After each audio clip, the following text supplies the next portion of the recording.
situation will ultimately be a whitewash. And the Israeli media has accepted, and the Washington Post and the New York Times have accepted the lies being pumped out of the IDF press shop at face value and have not issued corrections after reporting on these proven lies.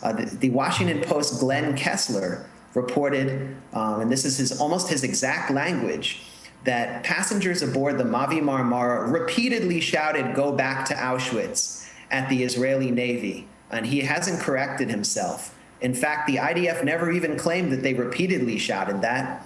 They claimed that this was only shouted once. So I think all your listeners should call up the Washington Post's ombudsman, Andrew Alexander, and demand this correction, because the press can't be allowed to get away with this when even the IDF is correcting and clarifying itself. Max Blumenthal, the Israeli government has been forced to apologize for circulating a spoof video mocking the activists aboard the Gaza Flotilla. The YouTube clip is set to the tune of "We Are the World," featuring Israelis waving weapons while singing "We Are the World," but saying what? "We can the world, we can the people." There's no people dying, so the best that we can do is create the biggest bluff of all. The clip featuring a group led by the Jerusalem Post deputy managing editor Carolyn Glick, wearing keffiyehs and calling themselves the Flotilla Choir. The Israeli government press office distributed the video link to foreign journalists this weekend, but then it emailed out an apology. Right. The distribution of this video by the IDF General Press Office, and it's also being passed around on the Facebook pages of a lot of mainstream Israeli journalists, according to my journalistic colleague, Didi Ramez, who monitors the Israeli media at a website called koteret.org, shows the collective insanity that's taken hold in Israel. Is the Israeli government and many people in the Israeli media apparently thought that this footage, which is just going to be clearly racist to anyone outside of this country, anti-Arab, just absolutely disgusting, was effective hasbara. Hasbara is the Hebrew word for public diplomacy, or at worst, propaganda. And they believed that their own government had failed them in terms of hasbara, so they should resort to footage like this from people who are government apologists like Caroline Glick, but who aren't within the government.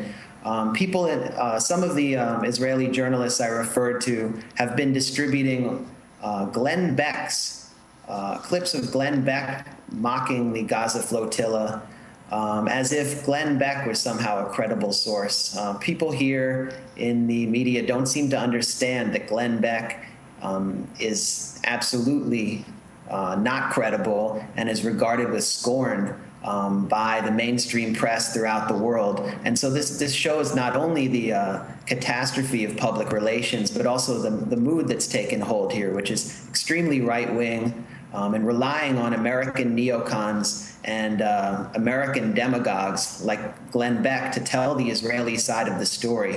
The ultimate effect is the world sees through it. The international community and the international media increasingly views Israel as in the grips of a siege mentality, and Israeli nationalism is at a fever pitch. So it's a very, I think, dangerous and disturbing scenario. And it's playing out on the ground here every day. Max, just a correction on that video, the spoof, it shows Palestinians waving, or the activists on board the ship waving weapons. Right. I'm not aware of any weapons that any activists had, but I just read an article in the popular Israeli daily newspaper, Yediot Aharonoth, where a writer proposed, after taking to task the government for its Hasbara PR failure, proposed that next time a flotilla arrives, the government essentially plant missiles and rockets on the flotilla, then display them on the beach at Ashdod when reporters arrive. So this is the thinking right now. It's a complete PR disaster for Israel, and it's promoting this nationalistic, jingoistic mood that I described among the Israeli public, and it's only getting worse.